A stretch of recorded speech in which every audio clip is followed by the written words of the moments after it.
Então, assim, ó, a aula de hoje é o último conteúdo teórico da disciplina, tá? Então, a gente vai ter essa última aula com conteúdo novo, com assunto novo, que é basicamente os últimos tópicos do livro, tirando alguns que eu acabei pulando ali, tipo aqueles normalizing flows e outros detalhezinhos que eu acabei passando mais rápido, e esses seriam os últimos dois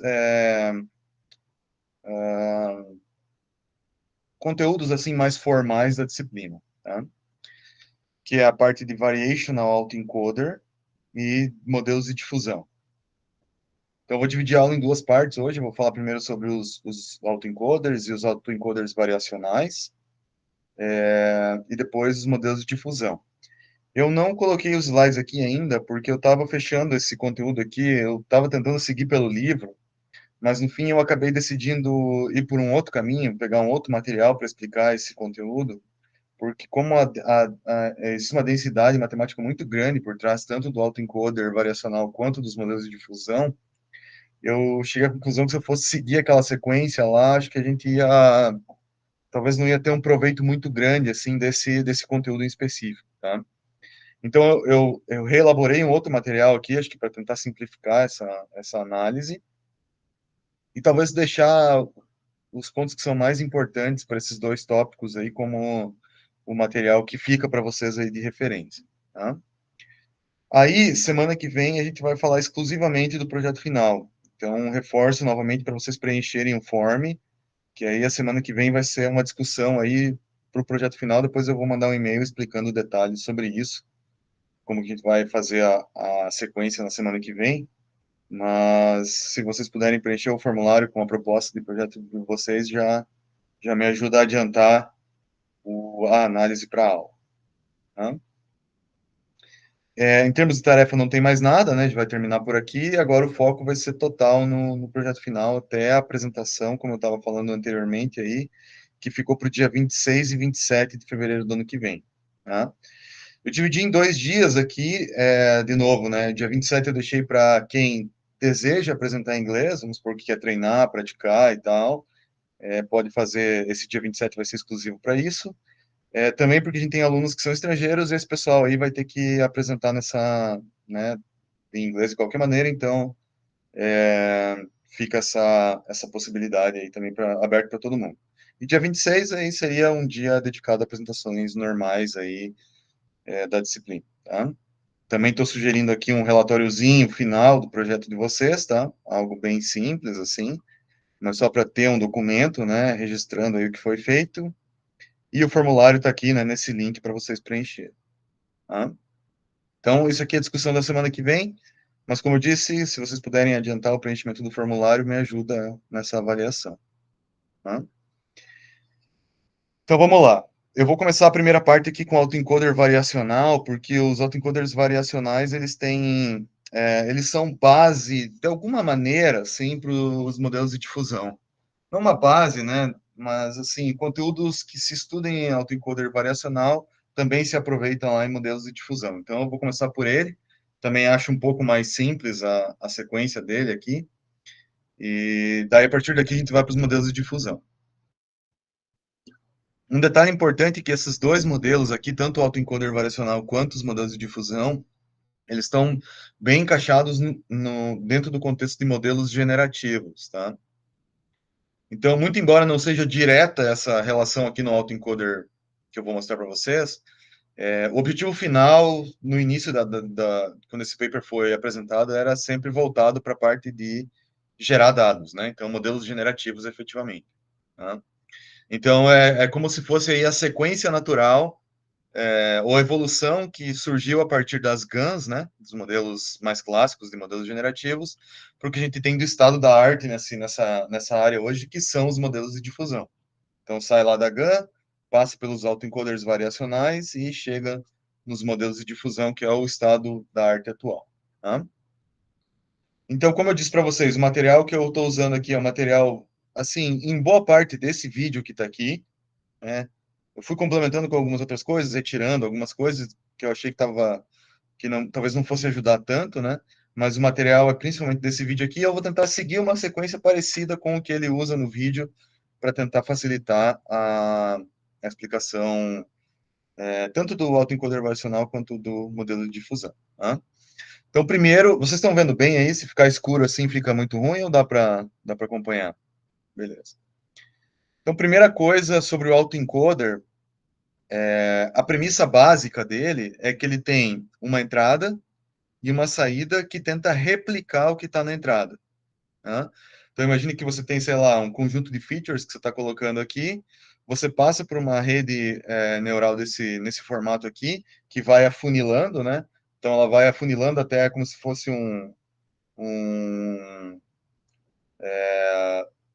num limite ali, né? Onde ele vai chegar no limite desse afunilamento, né? Esse negócio tem um nome, é bottleneck, daqui a pouquinho eu vou falar sobre esse significado melhor dele, né? Mas ele vai afunilando, depois que ele afunila, ele tem uma outra estrutura simétrica aqui do lado direito, né? Que parte dessa representação menor e volta para a representação original. E o objetivo principal do autoencoder é reconstruir o que você tem na entrada. Então, você treina o modelo, vamos supor que você tem uma imagem na entrada, você treina o modelo para que ele para ele tentar reconstruir aquela imagem na saída. Tá? E qual que é o objetivo disso? O objetivo disso é que, no fim das contas, após treinar um autoencoder, aqui nessa camada do meio dele, nesse bottleneck aqui, né, você teria uma representação em mais baixa dimensionalidade daquilo que você tem na entrada. Desde que você consiga treinar ele, né, da entrada para a saída ali de forma adequada. Tá? Então, coloca uma imagem, pode ser uma rede fully connected ou pode ser uma rede convolucional, tem várias arquiteturas de autoencoder, mas todas elas têm em comum essa região do meio aqui, que é o bottleneck, que é uma representação de mais baixa dimensionalidade daquela entrada. É como se fosse uma PCA, vá lá, né? Mas não é a mesma matemática por trás, mas é como se fosse uma PCA, um t-SNE ou algum método de redução de dimensionalidade, mas que ele está usando uma rede neural para isso, né? Tá treinando o modelo para isso. Tá? Essa que é a ideia do autoencoder clássico. E aí, nesse espaço que a gente tem aqui, né, nesse espaço do meio, do miolo, do bottleneck dele, esse espaço tem um nome e ele tem algumas propriedades que são interessantes, né, o tal do latent space, tá? Então, nesse latent space, a gente vai ter uma representação aqui, eu estou usando duas dimensões, é como se eu tivesse dois neurônios só aqui, né, para representar aquelas características que a gente tem na entrada, as imagens ou os dados que a gente está colocando na entrada e tentando reconstruir na saída. Tá? Então, aqui eu estou mostrando um exemplo de como que ficaria, né? Diferentes classes teriam diferentes regiões lá naquele espaço latente, e basicamente essa é a ideia principal do autoencoder. Tá? Então, qual que é a estrutura em geral de um autoencoder? Vem da esquerda para a direita, passa por uma rede que faz o tal do encoder, né? Vai reduzindo a dimensionalidade até chegar no bottleneck ali, né? Que é onde está sendo projetado aqui esse latent space, né? Então, o latent space é o espaço gerado pelo bottleneck, ou seja, nessa região aqui, e daqui para a direita eu tenho o decoder, né? Que vai tentar, a partir disso aqui, reconstruir o dado, né? Se era uma imagem, vai tentar reconstruir aquela imagem. Tá? Aqui eu estou mostrando um exemplo um pouco mais numérico, então, né? Eu entro com uma determinada representação, por exemplo, uma imagem aqui, né? Faço o encoder, tenho a representação no bottleneck. Então, estaria aqui, se meu bottleneck tivesse duas dimensões, né?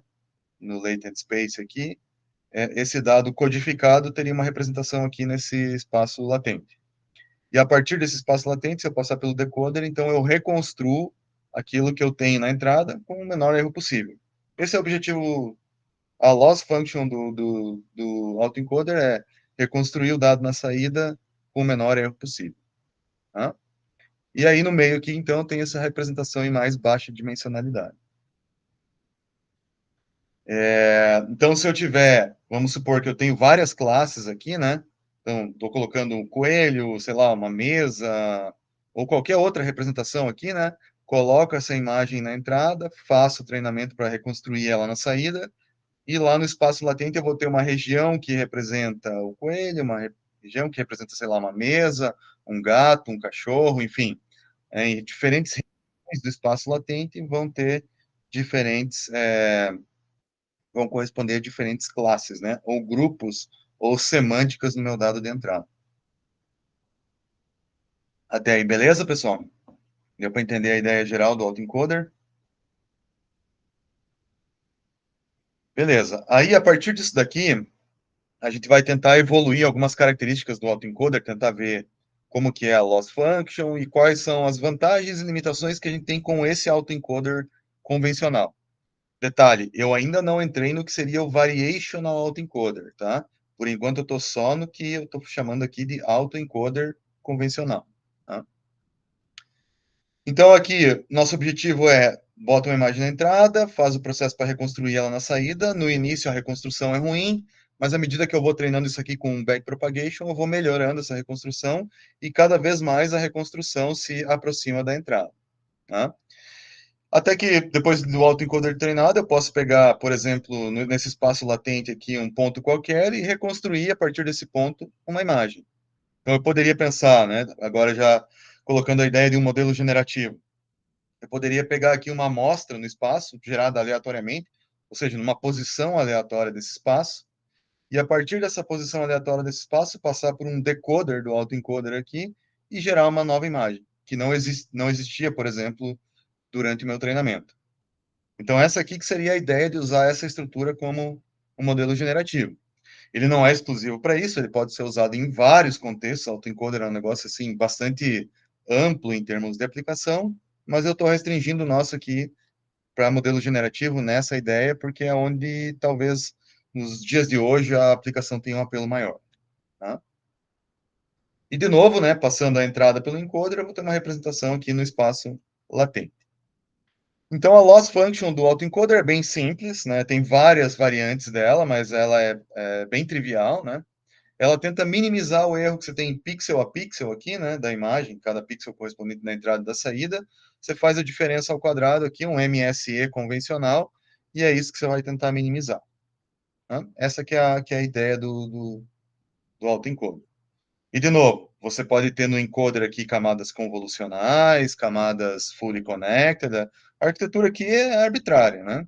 Só o detalhe é que o decoder tem que ter uma certa simetria ali com o encoder, né? Então, se você tem um determinado afunilamento para gerar o encoder, tem que ter o decoder tem que seguir essa simetria ali, né? Na hora de voltar para o tamanho original da imagem, para que o treinamento do autoencoder tenha um certo comportamento ok ali durante a minimização dessa loss function. Tá? Então, como eu disse para vocês, no início a loss function tem um erro grande, né? No início até ele reconstrói mais ruído do que qualquer outra coisa, mas à medida que a gente vai evoluindo essa loss ao longo das épocas, então ele vai melhorando essa reconstrução aí para os vários dados que a gente tem na entrada. Estou usando o MNIST aqui como um exemplo de dado, eu vou usar ele algumas vezes aqui hoje para ficar um pouco mais fácil. Né? Então, o autoencoder convencional, super simples aqui, né? Outro exemplo que eu estou dando aqui, ó, se eu tenho, por exemplo, lá no MNIST o número 7, né? Então, esse número 7 ele vai ser mapeado numa determinada região do espaço latente, lá no bottleneck, aqui do autoencoder, né? Quando eu treino o 4, ele vai estar numa outra região e assim sucessivamente, né? Para cada grupo que eu tenho de números, eu posso ter uma região lá no espaço latente correspondente. E aí, se eu quero gerar um novo dado, vamos supor que eu treinei esse autoencoder, né? Se eu quero gerar um novo dado, ou seja, eu não tenho aquele dado no meu dataset, então eu venho aqui, ó, e amostro aleatoriamente um ponto nesse espaço, por exemplo, do set aqui, né? Amostro aqui, e aí passo isso pelo decoder, o decoder aumenta a dimensionalidade, né? No final eu vou ter uma imagem nova do número 7 que eu não tinha no meu dataset original. Então eu posso usar essa estrutura aqui para gerar um novo dado. Posso fazer a mesma coisa para o 4, eu posso fazer isso para qualquer ponto aqui nesse espaço, né? Eu tenho essa liberdade, digamos assim, para seguir esse processo. Tá? E é assim que a gente usa ele para o treinamento. Aqui eu estou colocando, então, como que ficaria o treinamento de um autoencoder usando todos os números, né? Por exemplo, do 0 ao 9, lá do MNIST, né? Cada um tem uma cor aqui. Eu estou usando só 2 neurônios no bottleneck para a gente poder visualizar. Talvez isso não é a melhor visualização possível, mas só para a gente ter uma ideia, né? Então, no início do treinamento, está tudo meio embaralhado ali, mas à medida que eu vou avançando as épocas aqui, eu vou separando as classes, né? Então, o 2 já tem uma regiãozinha aqui que é o 2, tem uma outra região aqui que é o 4, lá para cima o 0 e por aí vai, né? Então, à medida que eu vou treinando, à medida que eu vou minimizando, né, esse erro que eu tenho entre a saída e a entrada na reconstrução aqui, o espaço latente do autoencoder, ou seja, o bottleneck, ele meio que vai se ajeitando para representar, para colocar em regiões distintas coisas que têm um significado distinto. Detalhe, eu não estou colocando label durante o treinamento do autoencoder. É ele mesmo quem está organizando isso nesse espaço. Então, ele mesmo descobriu que existe uma similaridade entre os números zero, e por isso que ele alocou aquela região do espaço latente lá para o número zero naquele ponto. Tá? Mesma coisa para o 1, 2 e tal. Claro, aqui não é a melhor separabilidade do mundo, e as cores também ajudam a gente a enxergar uma separabilidade, mas eu só estou mostrando para vocês que existe essa dinâmica por trás, né, do processo de treinamento do autoencoder. Né. Claro, eu poderia aqui usar só 2 neurônios para a gente visualizar, mas esse tamanho do bottleneck, ali, tamanho do espaço latente, ele influencia na qualidade da representação do autoencoder. Se eu usar um espaço latente de dimensão 1, mesmo treinando o autoencoder, ele fica bem ruim na reconstrução. Eu coloco um 4, ele reconstrói um 0. À medida que eu vou aumentando esse espaço latente, agora eu aumentei para 2, coloco um 4, depois de treinado, é um 9 ali, né? Mas dá para ver que ele está querendo virar um 4, esse 9, né? Aí, se eu aumentar para 9 o espaço latente, ou seja, o tamanho desse miolo aqui, ó, aí ele melhora bem a minha reconstrução depois de treinado, né? Então, o espaço latente, assim como toda a arquitetura do autoencoder, é algo definido pelo usuário, né? Então, é um hiperparâmetro, eu que tenho que dizer. E ele implica na melhor qualidade da reconstrução, no fim das contas, aqui, né? Então, tem essa premissa que a gente pode colocar que a qualidade da reconstrução tem a ver com a qualidade ali da representação no espaço latente, tá? Que é um ponto importante aqui do que eu vou falar para depois no autoencoder variacional, tá? Se eu fizer aqui uma outra visualização, ó, agora eu estou colocando o espaço latente com dimensão 2 e estou plotando aqui o que seria o resultado para o MNIST, ó. Os números estão, assim, até tem uma certa separabilidade, mas tem alguns que ainda estão um pouco embolados aqui, né, embaralhados. Se eu aumentar essa dimensão e projetar a visualização em duas, usando, por exemplo, um t-SNE, então eu tenho, isso aqui tem que tomar um pouco de cuidado. Eu tenho um bottleneck que tem dimensão de 5, treino o autoencoder assim, depois na hora de visualizar eu reduzo para duas, usando, por exemplo, um t-SNE ou PCA, e aí estou visualizando como que ficaria esses dados projetados nessas duas dimensões. Então, de fato, o espaço tem 5, mas estou projetando só em duas. Veja que ele já dá uma melhorada, né? Ele espalha um pouco mais as classes aqui, consigo visualizar melhor aqui o 2, o 1, os outros números eles estão um pouquinho mais bem espalhados do que quando eu uso só 2, né?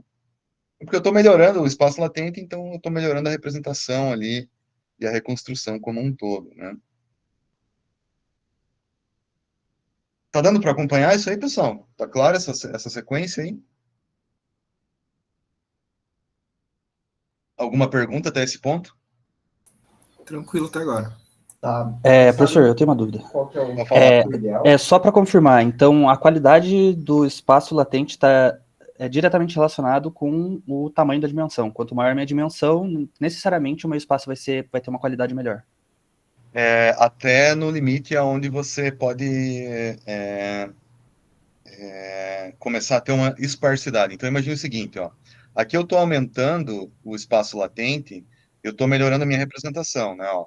Eu estava ali em 1, eu fui para 2 e depois fui para 9 e tal, estou melhorando a representação. Então, aumentando esse espaço latente, de fato, eu estou melhorando aqui essa qualidade. Agora, tem um outro lado. Se eu continuar aumentando isso aqui indefinidamente, né? Para que ele tenha a estrutura do encoder ali, né, que vai afunilando, para eu aumentar esse cara aqui, eu preciso aumentar aqui também, né? E aí o que que acontece quando eu começo a extrapolar muito isso aqui? Eu começo a fazer uma representação aqui nesse espaço latente que é muito esparsa, ou seja, eu vou ter um ponto aqui, outro ponto lá, outro lá, outro lá, e eu perco essa coesão que os dados têm nessa representação no espaço latente. Então, ele começa a espalhar tanto que começa a ficar ruim, né? Então, assim, não dá para aumentar demais também o espaço latente, né? Então, esse aumento melhora, mas ele, a partir de uma determinada altura, ele começa a piorar, tá? Não sei se eu te respondi aí, Pablo. Sim, é que eu fiquei pensando se o espaço latente chega, tipo, se a dimensionalidade dele é o mais próximo possível do meu dado de entrada ali, então significa que eu não estou afunilando tanto, não estou reduzindo tanta dimensionalidade, mas ele está mais parecido, teoricamente, com o dado encodado, ele está mais parecido com o dado original. Então a reconstrução naturalmente fica melhor. Isso aí. Mas existe um limite para isso, então. Sim.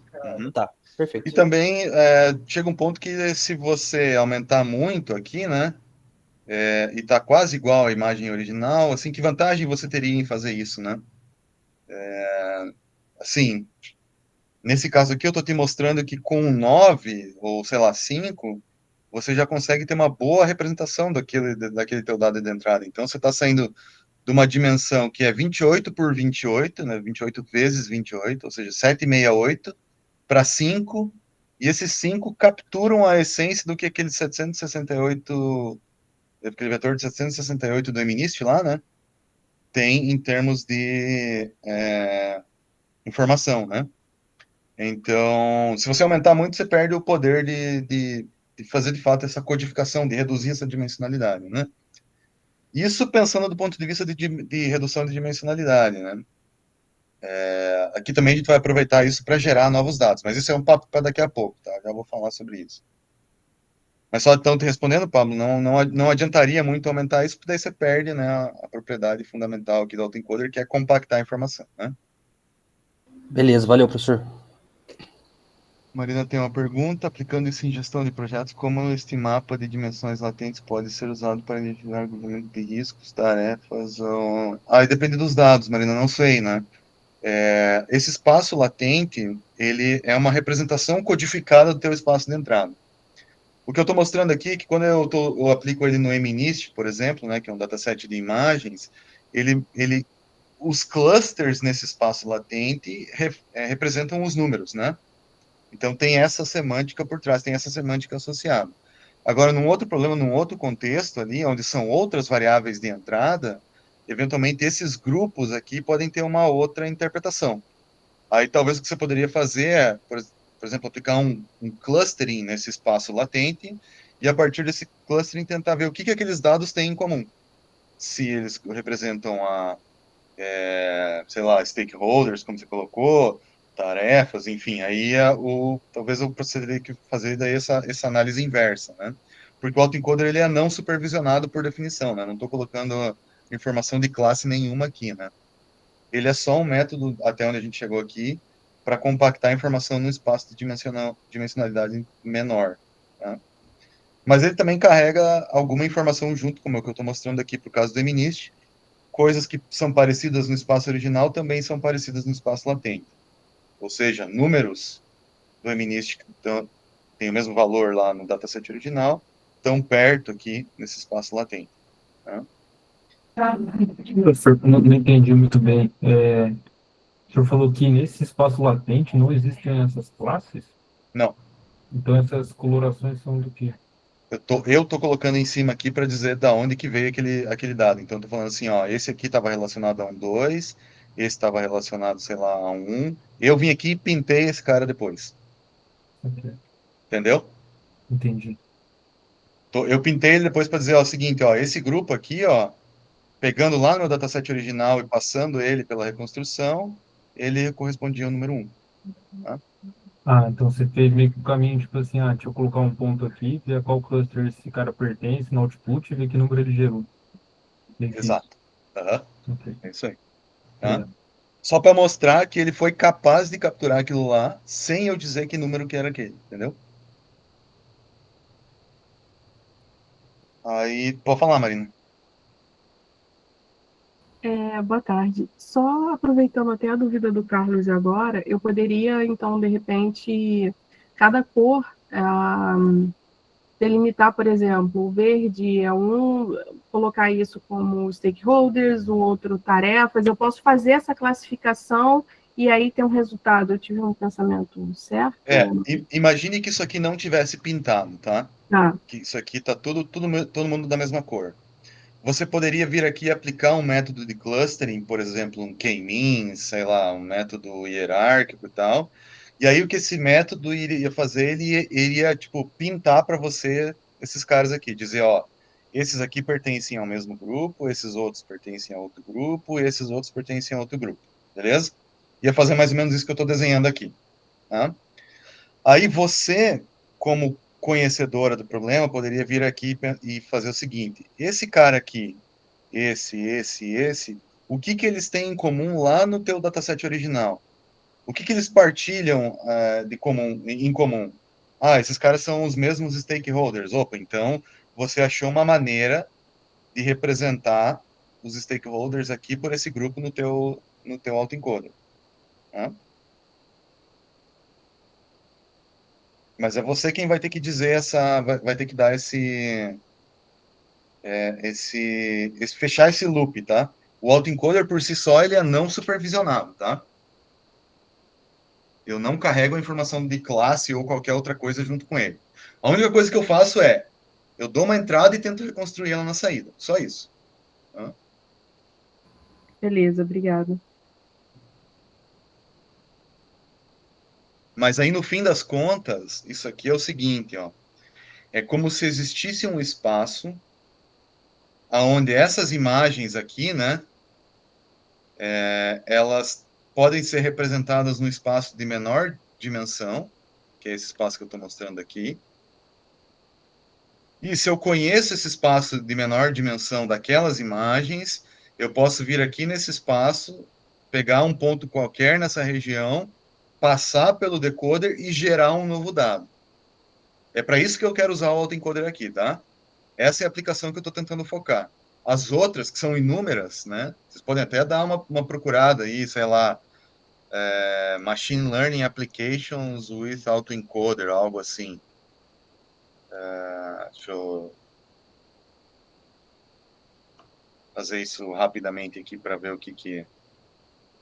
Ó, tem um até desse Medium aqui que é legal. Ele vai falar... sem acesso a ele aqui. Vamos ver, sei lá, esse outro paper aqui, ó, só para ver, tipo assim, em geral, o que se faz com autoencoder, né? Ó, dá para fazer coisas de visão computacional, NLP, redes complexas, sistemas de recomendação, coisas de fala, anomaly detection, enfim, tem um monte de coisa que você pode fazer a partir da representação do espaço latente do autoencoder. Eu não tô preocupada com... transferência de timbre também, né? Que o Pablo comentou ali. Mas eu tô preocupado aqui em... Beleza, eu treinei um autoencoder e ele achou um lugar num espaço, que é esse espaço latente, que representa aquele meu conjunto de informações. Então, eu posso vir aqui nesse espaço, amostrar de forma aleatória uma região daquele espaço, pegar aqui um pontinho naquele espaço lá, passar pelo decoder e gerar um dado a partir disso. Beleza? Essa é a ideia aqui principal do meu objetivo com o autoencoder, tá? Não vou ficar detalhando outras aplicações, porque aqui é grande o papo também, tá? Se vocês quiserem, vocês podem dar uma buscada por conta nisso aí, tá? Então, beleza. Aí, um outro detalhe é o seguinte, ó, ainda nessa ideia de geração de dados, ó, eu estou numa região aqui que é a região do zero, que é essa vermelha aqui, tá? Então, os pontos nessa região tem essa cara do zero aqui. E aí eu tenho um pontinho que é esse branco aqui, ó, que nesse momento ele está aqui sendo gerado, então passando pelo decoder ele está gerando esse zero aqui. E eu tenho a região do 6 que está aqui em roxo, ó, que está marcada aqui, são números como esse daqui, ó, 6 aqui, né? Então eu vou fazer o seguinte, ó, eu vou sair dessa região aqui, vou percorrendo, ó, até lá e vou vendo o que ele vai me gerar de dado enquanto eu percorro essa região do espaço latente aqui, ó. Então eu saí do zero, ó, tô me afastando do zero e tá perdendo a cara do zero lá, ó. Tá aparecendo mais um 5 agora, sei lá. Chegou perto do 6, ele vira um 6, ó. fazer de novo esse caminho, ó. 0, 5, 6, até o último ali, né? Então, o espaço latente, ele carrega a informação semântica dos dados. É como se ele soubesse, de alguma maneira, qual é... Vou escrever isso aqui, que isso é importante. É como se, de alguma forma, ele soubesse qual é a função densidade de probabilidade, PDF aqui, né? Que está gerando esses dados, ou seja, que a partir desse espaço latente aqui, né? Qual que é a PDF que é responsável por gerar os dados que eu estou trabalhando. São imagens do MNIST, ou se são, enfim, o que quer que seja, né? Então, é como se ele estivesse capturando aqui, numa representação de mais baixa dimensionalidade, qual é a PDF que gera os dados. Então, uma vez que eu conheço essa PDF, eu posso vir aqui e amostrar pontos nessa PDF para gerar, passando pelo decoder, né? Para gerar novas imagens. Tá? Beleza? Essa ideia é isso aqui é bem importante desse autoencoder que vai daqui a pouco fazer o link com o variacional, que é onde a gente quer chegar, né?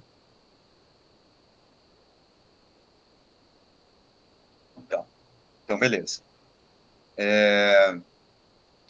Bom, o ponto importante é o seguinte, ó.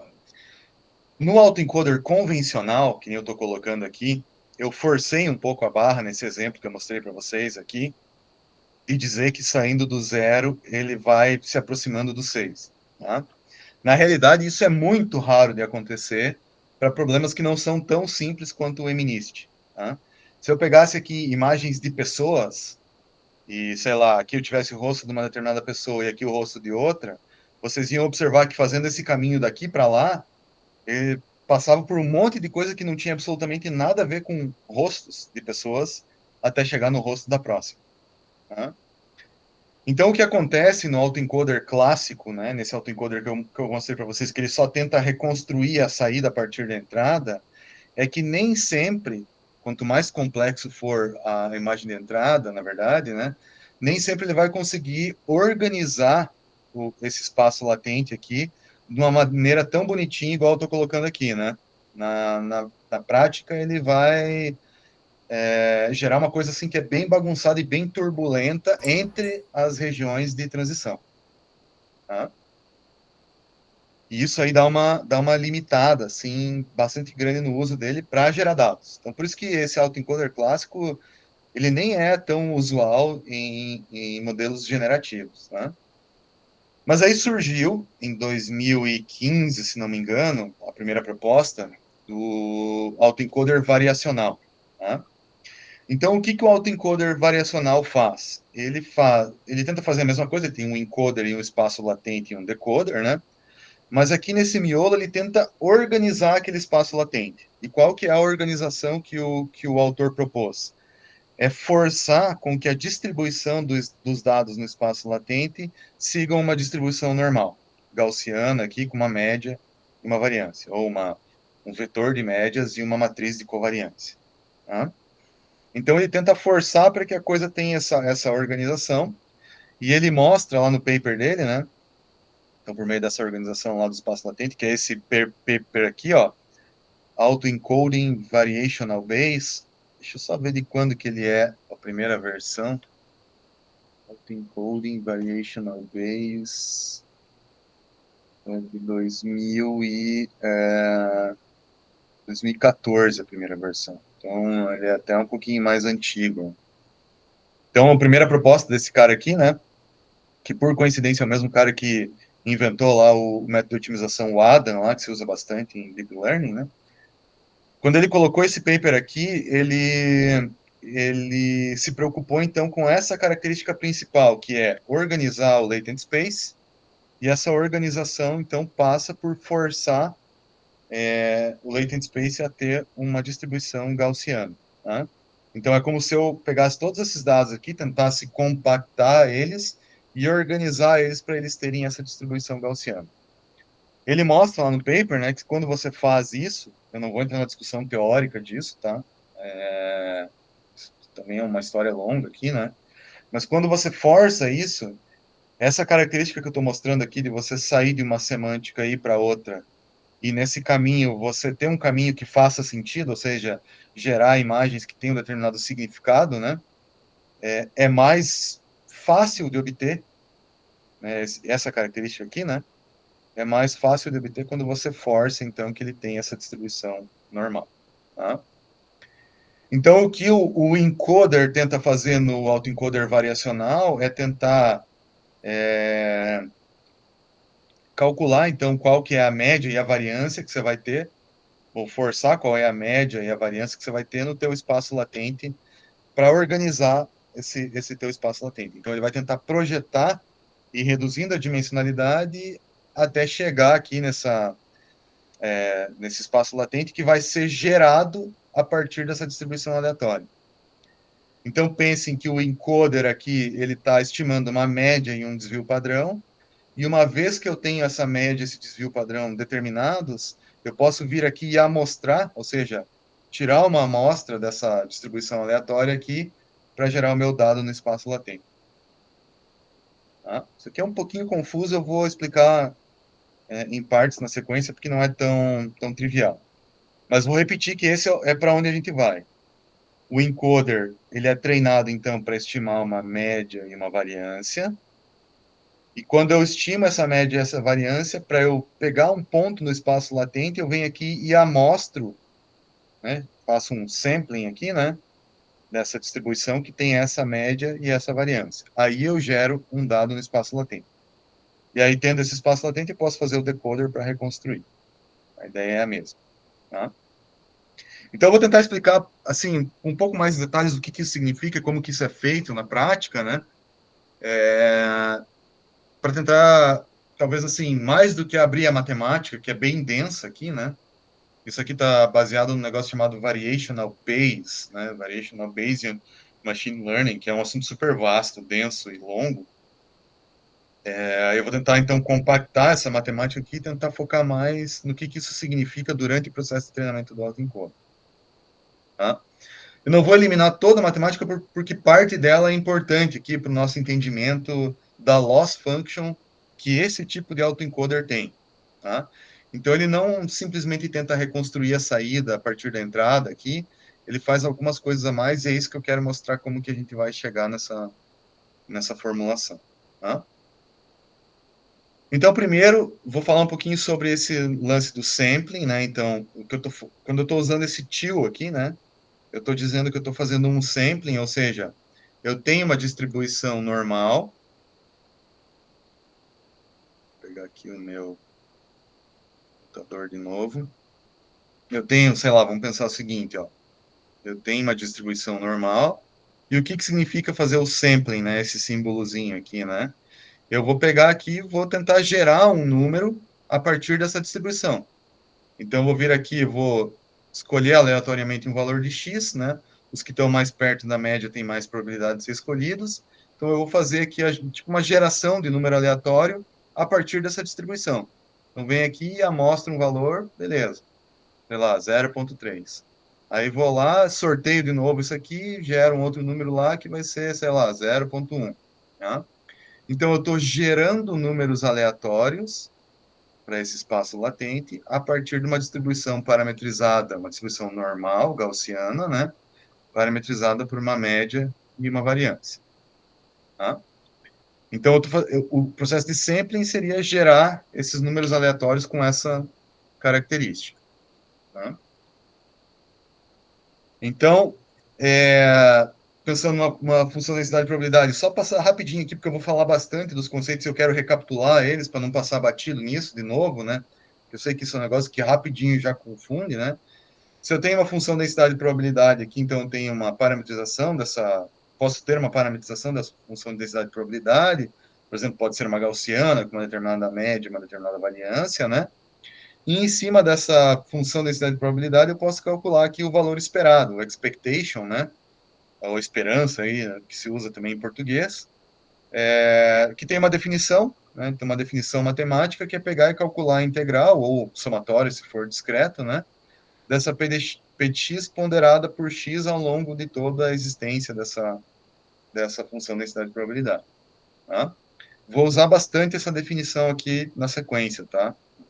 Vou menos explicar um pouquinho aqui da onde vem a loss function do autoencoder variacional, tem que pelo menos passar por esse ponto aqui.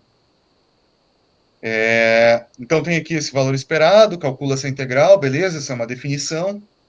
Outra definição importante que a gente tem é quando a gente tem uma distribuição conjunta, né? Então, imagine aqui que eu tenho duas variáveis, essa variável vermelha e essa azul, cada uma tem a sua distribuição, eu posso também plotar em cima dessas duas variáveis, se uma influenciar na outra de alguma maneira, uma função da densidade de probabilidade, que é uma função da densidade de probabilidade conjunta, né? Então, que está representando o que acontece em função de tudo que acontece entre essas duas variáveis aleatórias, tá? Então, teria aqui uma P de X, uma P de Z, e o que eu tenho aqui dentro desses quadradinhos aqui que eu estou representando de forma discreta, né, ou poderia ser contínuo, tanto faz, né, é a probabilidade conjunta, P de X e Z, né, esse vírgula aqui significa que essa probabilidade é conjunta. Quando eu integro em relação a uma variável, então se eu integro em relação a D de Z, essa probabilidade que é conjunta, eu obtenho P de X. Isso aqui é a chamada marginalização lá da teoria de probabilidades, tá? É uma operação que você pode fazer. Também tem o teorema de Bayes, né? Então, o P de X dado Z, né? Então, eu tenho um Z conhecido aqui, sei lá, vamos supor que o Z foi medido, então ele vale 3, né? Então, eu posso representar essa probabilidade condicional, né? De uma coisa dada outra, o teorema de Bayes lá, né? Escrito da seguinte forma: é a probabilidade conjunta dividido pela probabilidade marginal de uma dessas duas variáveis. Por exemplo, nesse caso aqui, se eu observei P de Z, aqui no denominador aparece P de Z. Tá? Recapitulando aqui de forma bem rápida alguns desses conceitos que eu vou começar a juntar daqui a pouco para definir a loss function do variational autoencoder. Também posso inverter, né? Teorema de Bayes aqui, se eu inverter, ainda aparece a probabilidade conjunta em cima, mas muda o denominador. Tá? Combinando, então, essas definições de expectation, né, o teorema de Bayes e a marginalização aqui, a gente vai tentar, então, construir a loss function do autoencoder. Tá? Como que a gente vai fazer esse processo aqui para esse autoencoder variacional e depois poder observar aonde que entra a diferença dele para o autoencoder convencional, tá? E por que essa organização do espaço latente faz tanta diferença na hora de gerar novos dados, tá? Então é o seguinte, de início, o que a gente tem aqui por exemplo, a nossa distribuição dos dados, se a gente pudesse visualizar isso no espaço original, então aqui eu não estou no espaço latente, eu estaria visualizando isso no espaço original, que é como se eu tivesse aqui a possibilidade de enxergar o que está acontecendo nesse espaço aqui do MNIST, que é 28 por 28 pixels, então um espaço de 768 posições. Estou representando isso aqui em duas dimensões, só para a gente poder visualizar, imaginar o que isso seria. Na prática não é isso, né? Estou só tentando representar essa ideia aqui, né? Então, essa seria a função densidade de probabilidade desses dados nesse espaço original aqui. Se eu amostrasse numa determinada região, eu estaria gerando o número 5. Se eu amostrasse isso em outra região, eu estaria gerando o número 7. Então, essa é a distribuição dos dados originais. Tá? A partir dessa informação aqui, a gente vai, então, construir o autoencoder da seguinte forma. Eu tenho o espaço original dos dados, ou seja, minha representação original, minha imagem ali. Vou fazer uma transformação que vai sair desse espaço aqui e vai para o espaço latente. Tá? O meu espaço latente eu estou chamando de P de Z. Então, Z é a distribuição dos dados no espaço latente e P de X é a distribuição dos dados no espaço original. Tá? Quando eu faço essa transformação aqui, então, como se fosse o encoder do autoencoder, probabilisticamente eu poderia dizer que isso aqui é a P de Z dado X. Então, eu amostro um X aqui e vou tentar dizer qual que é o P de Z dado aquele X que eu amostrei. Peguei uma imagem aqui vou tentar codificar ela por meio do encoder. Tá? Então, esse processo direto seria esse P de zeta do X. E o processo inverso, então, eu tenho um Z aqui, amostrei um Z, passo pelo decoder, né? E tento reconstruir o X, então seria o P de X dado Z. Tá? É a mesma coisa que eu falei antes do encoder, né? Então, aqui eu teria uma rede neural fazendo isso, né? Do encoder e do decoder. Mesma coisa que eu falei antes do autoencoder. Só que agora eu estou colocando um olhar probabilístico em cima desse negócio aqui. Tá? Uma outra forma de representar essa estrutura do autoencoder. Tá? Até aqui sem grandes diferenças, a não ser uma nova notação que eu estou impondo para o processo. Tá? Agora eu peço desculpas para vocês, pessoal. Os próximos minutos vai ser um pouco confuso, porque eu quero chegar na loss function e isso aqui não é trivial. Tá? Outra coisa que a gente está impondo aqui para esse espaço latente, eu vou voltar um pouco para trás aqui, é essa organização do espaço latente. Então, eu estou impondo que esse cara aqui vai ter uma distribuição normal. Tá? Então, eu vou chegar aqui, ó, nesse ponto que eu estou, e vou falar, ó, eu quero que meu espaço latente tenha uma distribuição normal. E mais, ele vai forçar com que o P de Z aqui, nessa formulação, ele tenha média zero e variância unitária. Tá? Então, quando ele sair daqui para cá, ele vai fazer uma transformação que quando ele estiver no espaço latente aqui, ele vai tentar forçar para esse cara ter média zero e variância unitária. Ou seja, todos os dados que eu gerar aqui, então, vamos supor que eu estou gerando dados aqui, né, do P de X, né? Fiz o meu encoder aqui, né? Fiz o meu encoder por meio desse processo matemático aqui, né? Que antes eu mostrei que podia ser uma rede neural, agora eu estou colocando uma visão probabilística, né? Fiz esse encoder, né? O que ele vai fazer? Ele vai forçar com que esse ponto, quando mapeado daqui para lá, ele seja mapeado dentro de uma distribuição normal com média zero e variância unitária. Então, sei lá, no MNIST lá, os números 1 estariam aqui, os números 2 estariam aqui, os números 3 estariam aqui, o 4 aqui, e por aí vai. Tá? Ele está tentando organizar essa galera toda aqui dentro forçando com que eles estejam nessa configuração. E qual que é a vantagem de fazer isso? A vantagem é que quando eu transito de uma região para outra, eu tenho maior naturalidade nos dados que são gerados artificialmente. Tá? Então, essa organização desse formato aqui, ela garante isso. Tá? Mas eu ainda não cheguei na forma de fazer isso. Agora eu vou explicar como é que funciona o espaço latente aqui o espaço latente em partes, mas mais a loss function do autoencoder variacional. Um outro detalhe é que a gente não vai conhecer diretamente esse P de zeta do X aqui, a gente vai aproximar ele por meio de um Q de zeta do X. Para nós aqui, eu vou deixar isso como só uma troca de variáveis, mas no paper original lá tem uma explicação um pouco mais aprofundada do porquê fazer isso. Tá? Mas vamos lá, então o que eu quero fazer?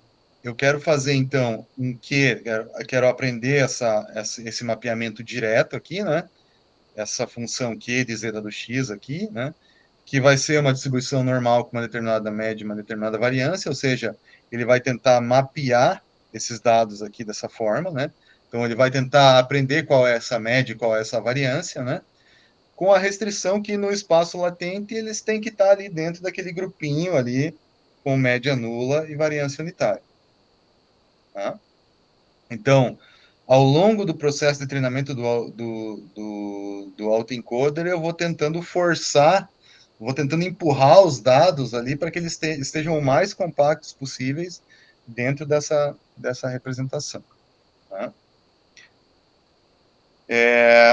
Então, essa parte de cima aqui é o meu encoder, que vai tentar aprender essa distribuição normal, e essa parte de baixo aqui, então, é o decoder, que a partir de um ponto aqui vai gerar novamente uma imagem original, no espaço original. Tá? Então, a loss function do autoencoder vira isso daqui, ó. Tá? ela tem... Vou tentar explicar, assim, de maneira bem rápida aqui, tentar passar um pouco como que a gente chega nessa dedução. Mas ela tem duas parcelas principais. Uma que é essa parcela aqui, que é o Kullback-Leibler, tá? Esse KL aqui é o nome de uma métrica.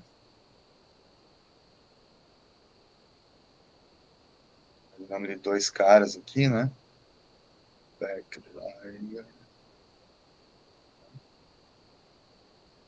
Por isso que é KL, né? E isso aqui é basicamente uma medida de distância entre duas distribuições, tá? Então, se eu tenho, sei lá, uma distribuição aqui que eu estou chamando de Q de X, opa, essa aqui é de Z, dado X, né? E eu tenho uma outra distribuição aqui que é P de Z, o que essa métrica aqui nos fornece é uma medida de distância entre essas duas distribuições. Ou seja, quanto mais separadas, maior essa distância, quanto mais próximas, menor essa distância. Ao ponto que quando uma está sobreposta na outra, essa distância é zero. Tá? Então, eu posso entender essa parcela aqui da loss function do autoencoder como o processo que eu estou tentando fazer ao longo do tempo para tentar aproximar essa distribuição aqui, por meio de uma média, de uma variância, da distribuição que eu quero lá, que é ter uma distribuição normal aqui, com média nula e variância unitária. Então, ao longo do tempo, ele vai tentar minimizar a distância desse cara aqui em relação a esse aqui. Tá? E essa outra parte aqui, ó, está relacionada com o erro de reconstrução. Tá? Então, o quanto diferente está a minha imagem de entrada em relação à minha imagem reconstruída. Então, depois que eu passo pelo decoder, qual é aquele erro? Exatamente igual àquela loss function do autoencoder original. Então, o que tem de diferente nesse autoencoder aqui? Apareceu essa parcela aqui, que força os dados a terem essa distribuição lá no espaço latente. Então, isso aqui é como se fosse uma regularização. Tá? Então, é o erro de reconstrução. Então, nessa parte aqui, eu estou medindo lá o erro entre a minha imagem original e a imagem reconstruída. Pode ser uma norma L2, por exemplo, aqui, né, elevado ao quadrado. Então, isso aqui é o erro de reconstrução, que a gente já tem no autoencoder original, então até aqui não tem nada de novo. Tá? E aqui apareceu um outro termo que diz o seguinte, ó, então, além de você reconstruir o melhor possível, na hora que você estiver montando o espaço latente, ele tem que ter um formato aqui, que é um formato com essa característica, tem que ter média nula e a variância unitária. Ele tem que forçar isso aqui ao longo do processo de otimização. Tá? Como que se chega nessa formulação aqui do autoencoder? Como que se chega nessa loss function? Vou tentar passar, então, de novo, rapidão sobre isso aqui, porque essa é a parte, talvez, mais densa da discussão aqui matemática do autoencoder. Mas só para não ficar, assim, do nada, né, só para dizer de onde que vem isso, a dedução é a seguinte. A gente parte, então, da probabilidade dos dados, ou seja, maximizar esse P de X aqui, dados os parâmetros da rede neural. Então, eu quero tentar encontrar qual que é a PDX que mais se ajusta aos dados. Então, imagine que eu tenho uma distribuição dos dados, das imagens ali no espaço original, e eu vou tentar encaixar uma PDX ali que melhor se encaixa naquela distribuição dos dados. Claro, a gente não vai fazer isso aqui no espaço original, mas eu vou partir desse ponto. Então, beleza, vou partir aqui tentar maximizar esse PDX aqui, o tal do Maximum Likelihood, né? Talvez eu tenha falado aqui nessa aula sobre isso. Quem fez Machine Learning talvez já esteja um pouco mais até ambientado a essa dedução. Então, eu vou tentar maximizar esse PDX. Eu não consigo fazer isso diretamente, tá? Eu já vou mostrar para vocês o porquê, mas só para a gente abrir essa matemática aqui para ver por onde que esse caminho vai. Então, eu tenho um P de x, eu vou fazer o log, eu não vou fazer o P de x direto, né? Vou tentar maximizar o log, porque é produto de probabilidade e tal. Aquela mesma história do maximum likely, né? E o P de x, então, como eu tenho uma distribuição conjunta do x e o espaço latente, eu vou pegar, então, a representação do espaço latente aqui, e se eu quisesse desenvolver isso para P de x, eu teria que integrar em relação ao P de z, e aí eu obtenho o P de x. Tá? Então, vou começar só a abrir essa equação aqui, ó. Aí tem um macete aqui, ó. Essa integral aqui, dessa forma, a gente não consegue calcular, porque a gente tem que conhecer todos os caminhos, né, que interrelacionam x e z. Então, a gente não consegue, analiticamente, isso aqui não dá para resolver. Mas dá para fazer um macete aqui, que é incluir aquele q de z dado x, que é esse cara aqui, né? E vai ter a distribuição normal lá e tal. Eu vou incluir, então, esse q de z dado x. Então, coloco ele no numerador e denominador. Né? Se eu cortar aqui, desaparece e volta em cima aqui, né? Então, eu só incluo esse cara, faço esse negócio aparecer aqui. Quando eu incluo essa definição, eu aproveito a fórmula lá do valor esperado, que eu defini anteriormente, né? E eu posso dizer, então, que essa integral aqui é o valor esperado de q de z dado x. Tá? Então, se você pegar a fórmula do expectation lá e comparar, você vai ver que você pode escrever essa integral por meio desse valor esperado. Tá? Quando eu tenho um log antes do valor esperado aqui, eu posso usar um outro recurso matemático, que é a Jensen's Inequality, que é essa inequação, que diz o seguinte: se esse f respeitar aí algumas propriedades lá, por exemplo, ser monotônico, algumas outras características que o log respeita, o valor esperado de f de x é sempre maior ou igual ao f, ou seja, o log para nós aqui, de e de x. Então, eu posso mudar essa representação aqui e escrever isso aqui, ó. Ao invés de log de e, vira o e do log de p sobre q de z do x. Só uma manipulação matemática que eu estou fazendo aqui. E aonde que eu vou chegar com toda essa manipulação? Nessa fórmula da loss function do autoencoder. Então, se eu continuar aqui, ó, esse cara aqui, e é só por causa dele que eu estou falando tudo isso daqui, esse lado direito dessa equação aqui, né, que tem essa inequação, né, maior ou igual a esse valor, esse cara aqui tem um nome, tá? Ele se chama Evidence Lower Bound, tá? Ou, mais comumente aqui, deixa eu só pegar aqui e colocar esse nome dele, o elbow, tá? Então, eu estou falando dele porque esse elbow aparece no autoencoder variacional, em diffusion models, e esse negócio aqui é talvez uma dos pontos mais recorrentes aí nos modelos generativos modernos, tá? Da onde que vem esse elbow, né? Que é o que a gente vai usar como referência para montar a nossa loss. Ele é um recurso matemático, tá? Ele é só, simplesmente, na forma como eu estou tratando aqui, ele é só uma consequência dessa dedução que eu apresentei para vocês aqui. Tá? Apliquei aqui essa inequação e tal, fiz uns enjambre algébrico aqui, mas cheguei nessa equação que está aqui. Tá?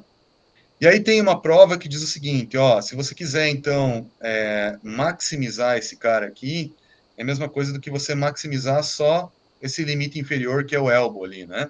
Então, você pode dizer que a tua loss function, então, é só esse elbow aqui. Aí você pode maximizar só ele. Tá? Mas ainda assim, o pessoal faz mais alguns ajustes analíticos em cima dessa equação. O que você faz? Você abre um pouco mais essa relação. Então, você vai substituir o P de x, probabilidade conjunta, pela relação de probabilidades ali, né? Que é a marginal vezes a condicional. Tá? Então, eu vou, onde aparece P de x e z aqui, eu vou substituir por isso. E vou abrir esse log, onde tem a divisão, vou transformar numa subtração lá, pela propriedade do logaritmo e tal. E vou chegar nessa expressão que está aqui, ó. Tá? Então, de novo, só mais uma álgebra que eu estou abrindo.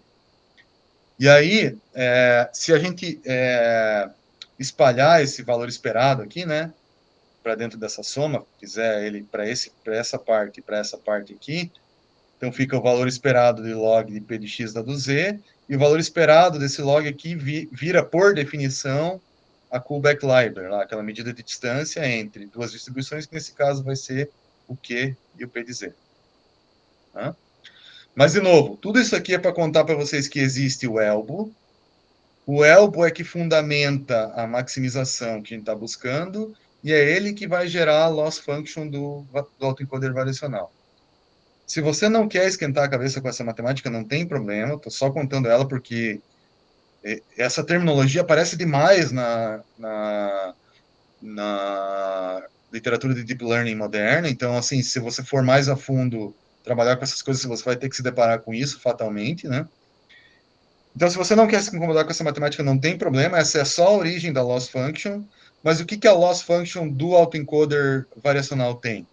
Tem um termo que é o erro de reconstrução e uma regularização que força ele ter aquele formato lá esférico, né? A distribuição normal, que no fim das contas é só uma regularização. Tá? Tem mais um detalhe aqui, tá? Então, só fechando, né? O L2 aqui, o erro de reconstrução, e aqui a organização do espaço latente. Tá? Tem mais um detalhe aqui que complica um pouco o autoencoder variacional, que é o seguinte, ó.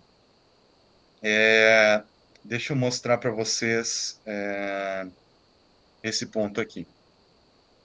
Se a gente fosse fazer o backpropagation nessa estrutura que está aqui, ó,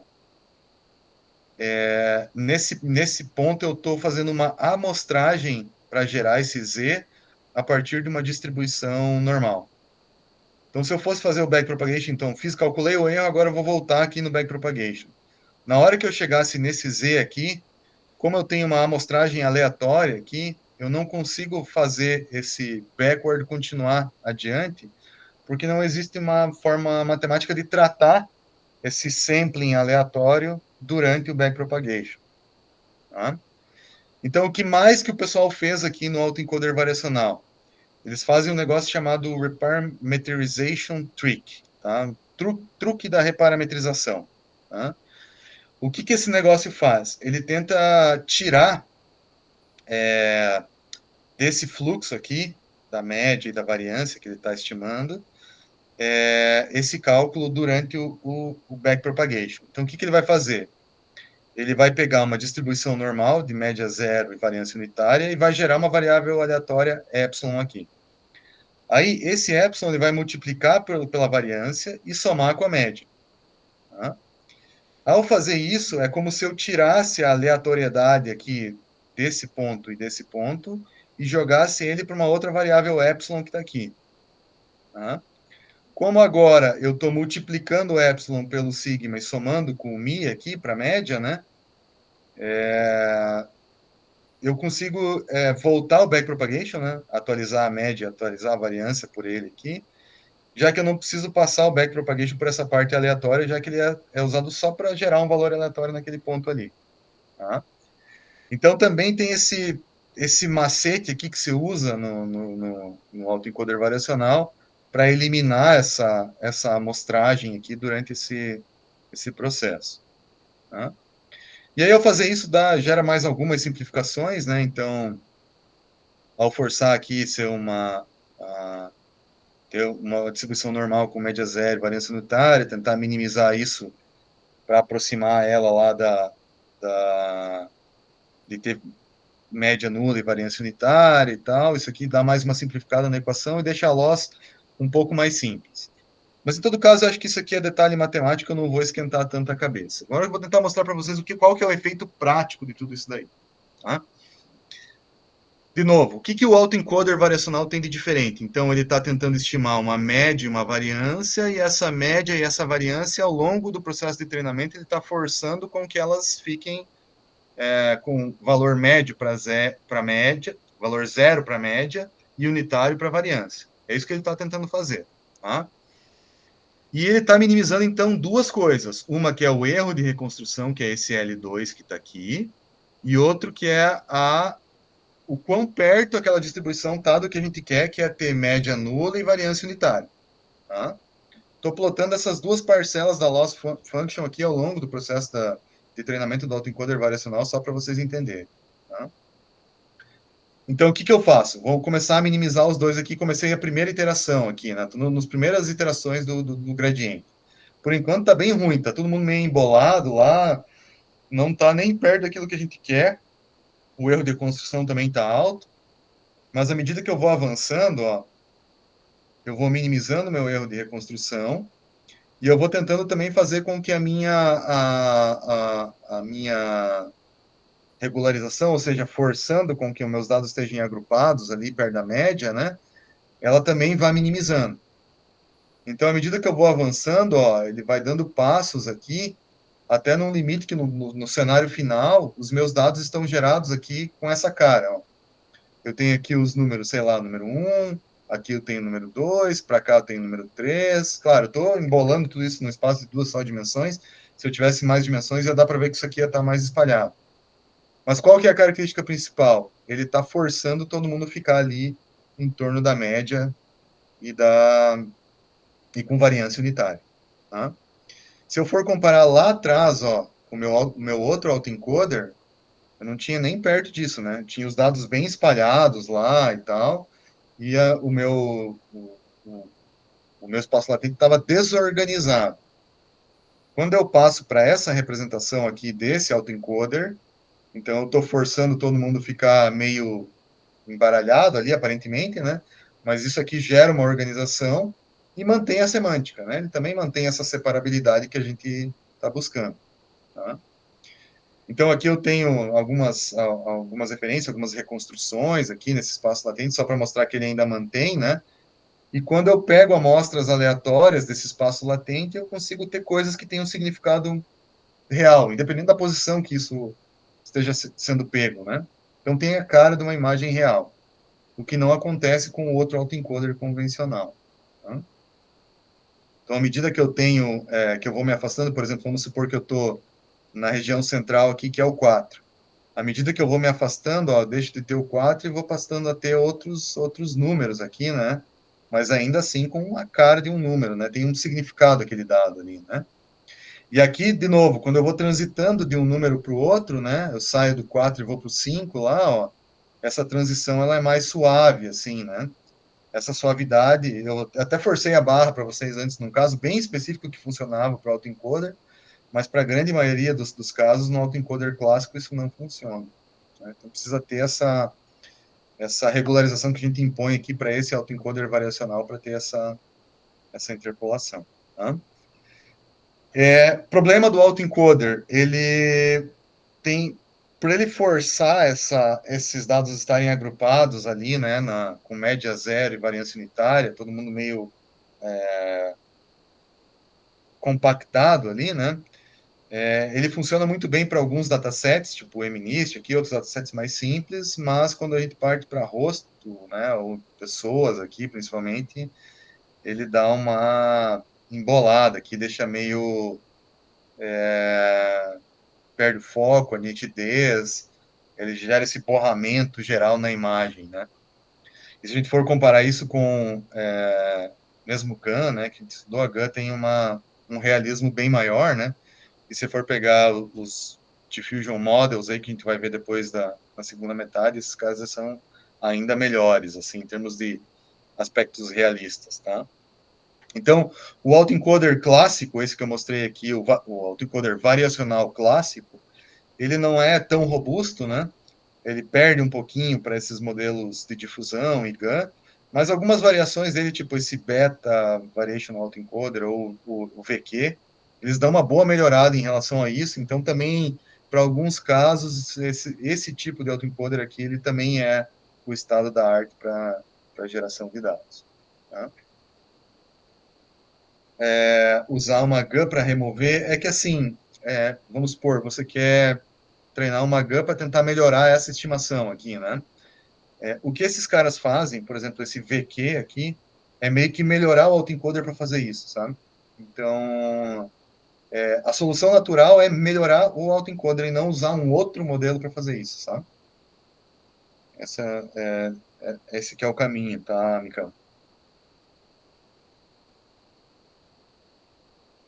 Então, assim, ó, se você for ver o que tem de estado da arte para autoencoder variacional, são esses caras aqui, ó, o VQ e o beta, tá? Esse aqui é 2017, esse aqui é 2018. Mas ainda assim, para geração de coisas realistas, assim, ainda os modelos de difusão são melhores, tá? Mas, em geral, o que tem de diferente no autoencoder variacional? O que tem de diferente é que ele vai forçar o espaço latente a ter esse formato. E tendo esse formato, ele consegue ter uma organização melhor e ter uma transição melhor entre as regiões do espaço latente para gerar imagens com características realistas. Tá? Essa aqui é a conclusão. Eu expliquei toda a dedução aqui da onde que vem, né, esses detalhes aqui do autoencoder para fazer backpropagation, como que deduz a loss e tal. Isso aqui acho que é mais para quem de fato for a fundo e for estudar esses modelos de variacionais aqui para saber a história como um todo, né? Mas acho que a interpretação mais importante é que nada mais é do que uma regularização, uma reconstrução L2, erro de reconstrução, com uma regularização. Né? Basicamente é isso. E acho que é legal também saber de onde que vem esse elbow aqui, também é uma informação, acho que relevante aqui, que aparece muito nessa área, então acho que é um ponto que também acho que é legal comentar. Tá? Mas eu sei que essa matemática é densa e um primeiro contato com isso aqui é bagunçado, confuso, então se vocês não entenderam, assim, nessa primeira passada, não tem problema, tá? O importante é entender essa essência que eu estou mostrando aqui para essa primeiro contato com o autoencoder variacional. Tá? Pessoal, perguntas aí?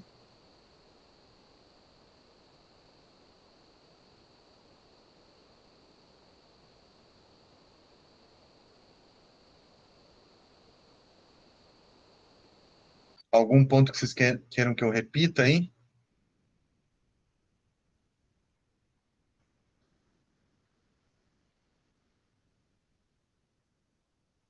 Um detalhe importante é o seguinte, né? Vocês devem ter percebido que a cada passo que a gente dá para esses modelos mais estado da arte, a complexidade aumenta, assim, gigantescamente. Começa a ficar muito, muito, muito complicado acompanhar e entender o que está acontecendo se você não tem um background naquele assunto. Então, assim, eu sei que às vezes pode ser meio frustrante olhar tudo isso e falar assim, putz, mas é muita coisa, eu estou muito longe, né? Mas infelizmente esse é o estado da arte, né? Das coisas e difícil, às vezes, tentar contar essa história de maneira curta e sem citar alguns detalhes que são anos de evolução até chegar nesses modelos. Então é normal se frustrar, mas por outro lado não tem jeito. O estado da arte de Deep Learning esse aí é complexo, é denso, tem muita coisa e de fato entender tudo isso aí não é trivial. O Bruno falou que tem uma pergunta, mas está tentando arrumar o microfone. Tranquilo. Alguma outra pergunta, pessoal, nesse meio tempo aí?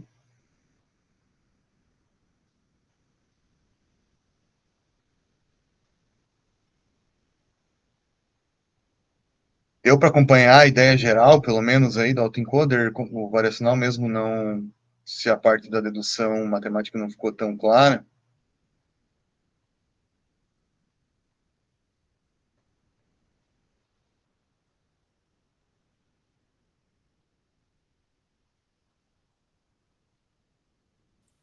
Professor, se a gente quiser incluir algo relacionado ao nosso projeto final, é desafiador, assim, em termos de CPU, GPU e etc. Não. Bem simples, inclusive. O autoencoder variacional, super simples. Eu não coloquei um exemplo aqui, mas eu posso te passar depois aí como que é esse código aqui. Mas é muito tranquilo, assim, não tem nada assim muito absurdo em relação a ele, tá? É uma rede neural convolucional como qualquer outra. Beleza, obrigado. Oi, professor, você consegue ouvir? Estou ouvindo, Bruno. Agora sim. A minha dúvida é se ali no final nesse caso aí dos números, o objetivo é classificar, né? Saber, tipo, fazer um OCR, né? Identificar qual classe que é cada número, ou não. Não, aqui eu não tenho nenhum objetivo a não ser gerar novos dados a partir desse espaço latente. Ah, tá. Tá? Tá, entendi. Poderia ser classificação, poderia ser OCR, poderia ser qualquer coisa aqui, tá? Uhum. Mas o meu objetivo não era esse. O meu objetivo, eu estou falando isso aqui num contexto de modelo generativo. Ou seja, quero primeiro treinar esse autoencoder, gerar esse espaço latente organizado nesse formato, para que quando eu tenha ele treinado, eu possa gerar novos dados a partir desse espaço latente. Tá, entendi. Beleza? Mas ainda assim, a segunda parte da pergunta era se teria como incluir nesse treinamento a classe de cada um dos números ali. Sim. Para talvez tentar organizar melhor aquele espaço ali. Sim, você pode fazer isso e tem, em partes, isso aqui é colocado nesse beta autoencoder aqui, que é quando ele coloca esse constrained aqui, ó. Tá? Então, tem uma variante desse autoencoder que leva em consideração essa condicionalidade às classes, tá? Assim como tinha lá a GAN condicional, aqui também tem isso para o autoencoder variacional. Tá? Tem como. Mas daí é uma outra formulação, tá? Entendi. O VQ, ele traz isso desse beta ou não? Daí já não vai ter mais isso também? Tem também. Entendi. Aí, o VQ ele é mais amplo ainda. Ele tem mais variações ainda. Tá? Beleza. Pode falar, Marina. André, tem um curso de Deep Learning no Coursera que ele é bem completo, eu não sei o nome. É como se fosse uma pós-graduação, eu dei uma olhada lá naquele que você falou de aprendizagem por reforço, Uhum. e eu achei um outro lá de Deep Learning. Aí, duas dúvidas. Se vale a pena esse curso, eu não sei o nome do autor, Deep Learning IA, alguma coisa assim, .IA. E se você oferece a disciplina de Deep Learning quando no curso no doutorado?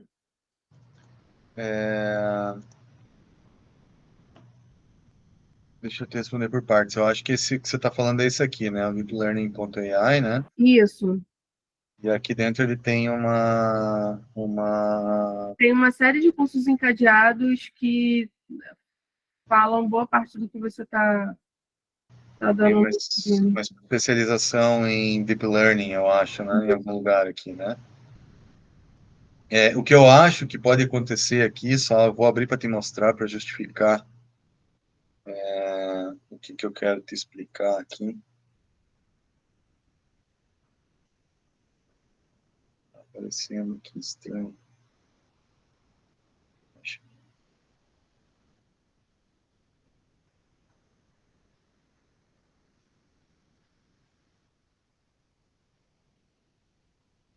Escondido aqui.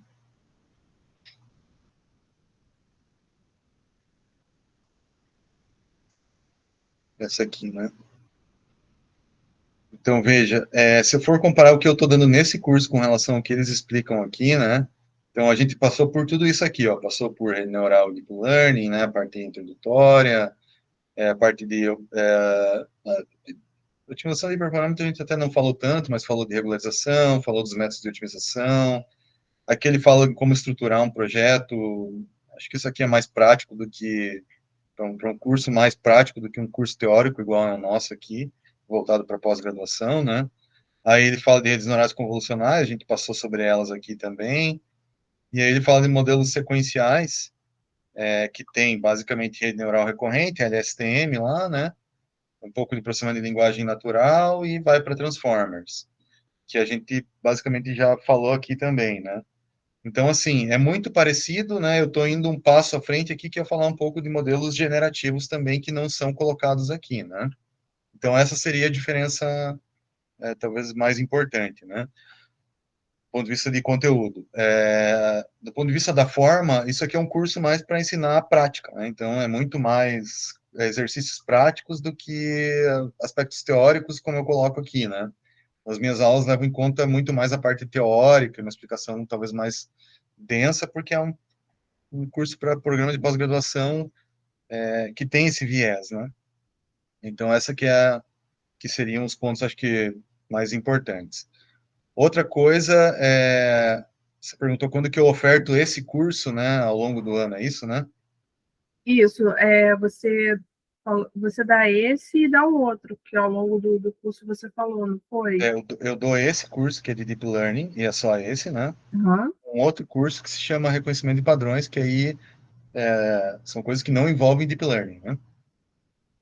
Deixa eu colocar o link do curso aqui, talvez seja mais fácil.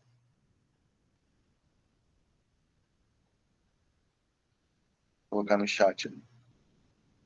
É esse material aí do outro curso, tá? Beleza, obrigada. Aí tem a pergunta do Mikael ali, dos Simpsons. Cara, não sei, né? Dá para fazer um teste aí, acho que isso é até uma coisa legal de avaliar. Eu acho que vai ser pior, mas não custaria avaliar. Eu não fiz isso.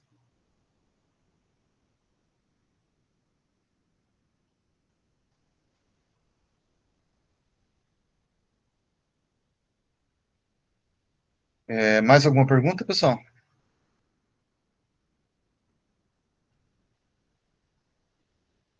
É, é comum usar o autoencoder ou algum desses outros que está na tela para data drift? De cabeça eu não lembro nenhuma aplicação, Bruno, mas seria possível, sim. Acho que sim. À medida que ele está saindo daquela representação do espaço latente ali, né?